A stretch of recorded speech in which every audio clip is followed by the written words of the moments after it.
எல்லாருக்கும் வணக்கம், நமஸ்காரம். தமிழில் சித்திரக்கவின்னு ஒரு இலக்கிய அமைப்பு இருக்கு. பாம்பன் சுவாமிகளுடைய இந்த சஸ்திரபந்தம் நான் போட்டிருந்தேன்ல, அதுவும் ஒரு வகையான சித்திரக்கவி தான். இந்த சித்திரக்கவியில் ஒரு கிட்டத்தட்ட ஒரு 3 வகை மாதிரி கொடுக்கப்பட்டிருக்கு. அது என்னன்னு கேட்டால், அஷ்டநாக பந்தம், 8 விதமான பாம்புகள் வரையப்பட்டிருக்கும். அதுக்குள்ள குறிப்புகளால் எழுதப்பட்டிருக்கும். அதுக்கு அர்த்தங்கள் உண்டு. அப்புறம் எழுத்து வர்த்தனம்னு ஒன்று, அப்புறம் மாலை மாற்று அப்படின்னு ஒன்று. இந்த மாலை மாற்றுன்றது நம்ம எல்லாருக்குமே தெரிஞ்சிருக்கும், நிறைய பேருக்கும்.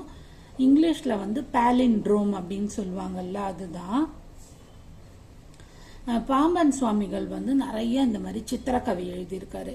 வேல் வேல் இது, அப்புறம் இது மயூரபந்தம், வேல் வரைஞ்சது தான் சஸ்திரபந்தம், கமலபந்தம், அப்புறமா ரதபந்தம், சதுரங்க பந்தம் அப்படின்னு அவர் நிறைய ரொம்ப சித்திரத்துக்குள்ளேயே சித்திரம் வரைஞ்சு பண்ண மாதிரி ரொம்ப வித்தியாசமா பண்ணியிருக்காரு. உங்களுக்கெல்லாம் கிடைச்சா வாங்கி படியுங்கோ, இல்லை எடுத்து வச்சு படிங்கோ. நான் எல்லாமே கூகுளில் சர்ச் பண்ணி தான் பார்த்துட்டு இருக்கேன். கொஞ்ச நாளாகவே பாம்பன் சுவாமிகளோட சஸ்திரபந்தம் பார்த்த போது தான் நிறைய இவ்வளோ தெரிஞ்சுது எனக்கு.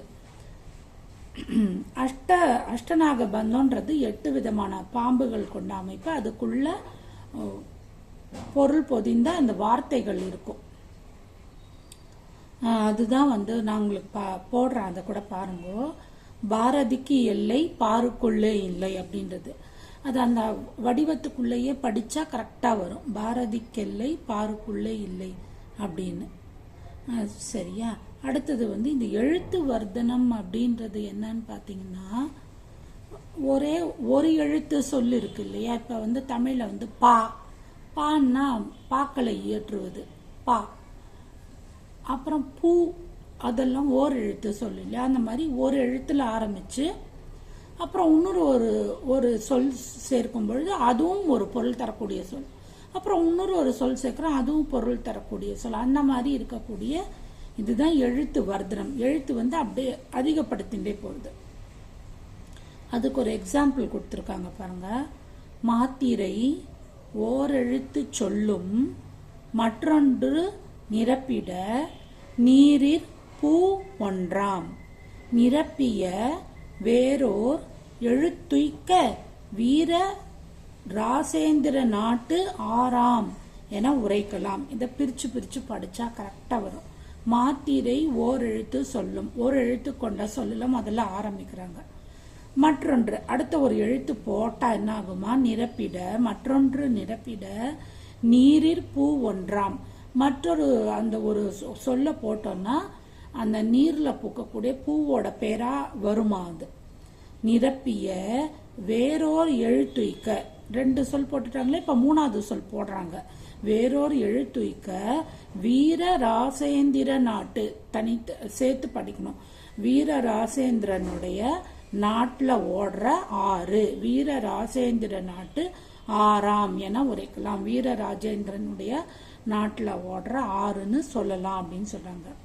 அப்படிப்பட்ட சொல் என்ன சொல் அப்படின்னு பார்த்தா, ஃபர்ஸ்ட் மாத்திரை ஓர் எழுத்து சொல்லுன்னு சொல்லுவாங்க. அது என்னது? கா. அடுத்தது மற்றொன்று நிரப்பிட. அப்ப மற்றொன்று என்ன எழுத்து போடுறாங்கன்னா வி, கா.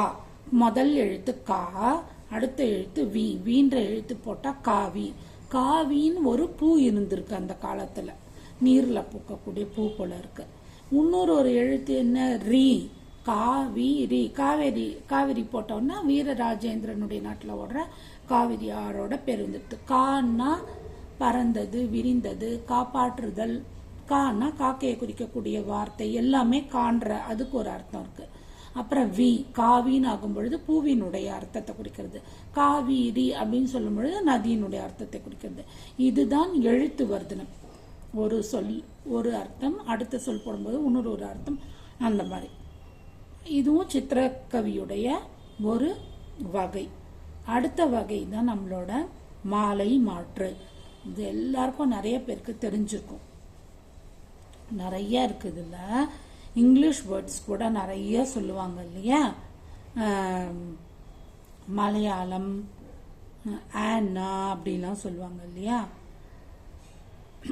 இதுவரைக்கும் கண்டுபிடிக்கப்பட்ட ஒரு பழைய சொல் இருக்கிறதுலயே கண்டுபிடிக்கப்பட்டதுலேயே ஒரு பழைய பாலிண்ட்ரோம்ஸ் சொல் என்னன்னு சொன்னா அது ஒரு லாட்டின் வேர்டு, லத்தீன் மொழி சொல். அது என்ன சொல்றாங்கன்னா சட்டோர் எரோப்போ டெனெட் ஒபேரா ரோட்டஸ் என்பதாகும். கூகுளில் உங்களுக்கு கிடைக்கிறது, படிச்சு பாருங்க. இது தவிர தமிழ்லையும் நிறைய இருக்கு நம்மளுக்கு. விகட கவி திருப்பி போட்டு பாருங்க, மறுபடியும் விகட கவி தான் வரும். குடகு, தாத்தா, காக்கா, பாப்பா, மாமா, இடமிருந்து வலம், வலமிருந்து இடம் எப்படி போட்டாலும் அதே இதுதான் வரும். கைரேகை அப்படின்லாம் வரும். ஆங்கிலத்தில் பார்த்தீங்கன்னா madam, Malayalam pop, noon, refer அப்படின்ற இந்த வார்த்தைகள் எல்லாம் நிறைய சொல்லுவாங்க. அப்புறமா ஆங்கிலத்தில் ஒரு வார்த்தை சொல்லியிருக்காங்க, டேரட் அப்படின்னு ஒரு வார்த்தை சொன்னாங்க. அந்த வார்த்தை தான் இப்போ வரைக்குமே கண்டுபிடிக்கப்பட்டதில் ஒரு வார்த்தை அப்படின்னு சொல்லிட்டு, டேரட் அப்படின்னு சொல்லிட்டு அது ஒரு வார்த்தை சொன்னாங்க. அப்புறமா நம்மளுடைய இவர் இருக்காரு இல்ல, இப்போ டி இமான் அவர்கள் மியூசிக் போட்டு அவரும் ஒரு பாட்டு பாடியிருக்காரு. அந்த பாட்டும் மதன் கார்கி எழுதின பாட்டு.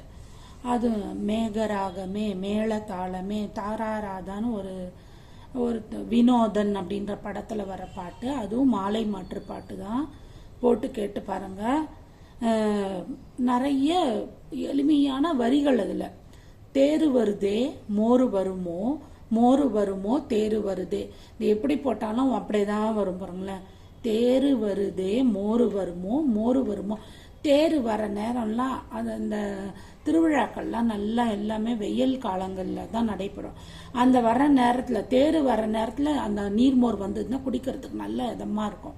அப்போ மோர் வர நேரத்தில் தேர் வருமா அப்படின்றது தான். இந்த மாதிரி எல்லாம் நிறைய இருக்கு. அதே மாதிரி சீர்காழியில் இருக்கிற சிவன் பேரில் பாடப்பட்ட பாடல்கள் இது எல்லாமே கூகுளில் கொடுக்கப்பட்டிருக்கு பாருங்க. நிறைய அந்த மாதிரி நிறைய பேர் எழுதியிருக்காங்க. இந்த மாதிரி மாலை மாற்று பாடல்கள் எல்லாமும் எல்லாருமே எழுதியிருக்காங்க. நான் இந்த சஸ்திரபந்தம் பார்க்கும்போது தான் எனக்கு தெரிஞ்சது, சஸ்திரபந்தம் மட்டும் இல்லாமல் பாம்பன் சுவாமிகள் நிறைய மயூரபந்தம், ரதபந்தம், துவிநாகபந்தம் அப்படின்னு அவர் நிறைய எழுதியிருக்காரு. அது எல்லாமே இந்த சித்திரக்கவியில தான் வருது. படம் வரைஞ்சு படத்துக்குள்ள ஒரு சொல்லு, அதுல பொருள் இருக்கு. அந்த மாதிரி இருக்கு. நேரம் கிடைக்கும் பொழுது பாருங்க. அந்த வினோதன்ற படத்துல இருக்கிற அந்த பாட்டையும் கேட்டு பாருங்க. முடிஞ்ச வரைக்கும் நம்ம பாராட்டணும் இல்லையா, இப்படியெல்லாம் நம்ம தமிழ்ல இருக்கேன்னு நினைச்சு முதல்ல நம்ம சந்தோஷப்படணும், தெரிஞ்சுக்கணும். தெரிஞ்சுக்கிறதுக்கு முதல்ல முயற்சி பண்ணணும் இல்லையா. எவ்வளோ தமிழ்ல அழகுலாம் இருக்கு பாருங்க. சரியா, எனக்கு இந்த சஸ்திரபந்தத்தை பார்க்கும்போது தான் இதையும் சொல்லணும்னு தோணித்து. அப்புறம் இதே மாதிரி நம்ம வேற பல தமிழ் பற்றிய ஆராய்ச்சிகள் எனக்கு கிடைக்கும் பொழுது, எனக்கு தோணும் போதெல்லாம் நான் சொல்றேன். பாய், அடுத்த வீடியோவில் பார்க்கலாம்.